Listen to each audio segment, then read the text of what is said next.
আইছো তুমি নির্বাচিত হয়ে কি করবা?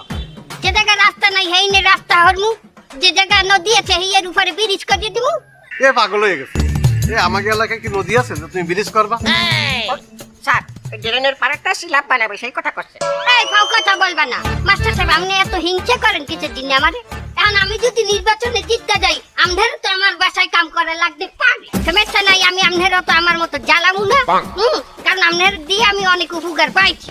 আমনের বাসায় বইয়েই তো আমি ওয়াইফাই চালাইয়া ওয়াইফাইতে আমি অনলাইনে 3 ফিট বিক্রি করছি, আমি ওই আমার ফলোয়ার বাড়াইছি। আমি আমনের প্রতি কৃতজ্ঞ বাবা, আপনি বেশি কথা বলবেন। আচ্ছা ঠিক আছে সেটা, কিন্তু স্যার উনার তো স্বামী নেই, উনি কি করবে নির্বাচন করে? এ মেয়ে ফাও কথা বলবা না, আমার স্বামী নাই মানি?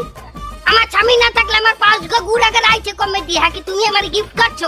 এই মাস্টার সাহেব চাইয়ে দেন, আপনার এই লোকে কইলো আমার কলঙ্কে কালি মিছাইতে আছে। আপনি একজন মাস্টার মানুষ, ওই আপনার পাশে অশিক্ষিত লোক রাখছেন কিসের জন্য?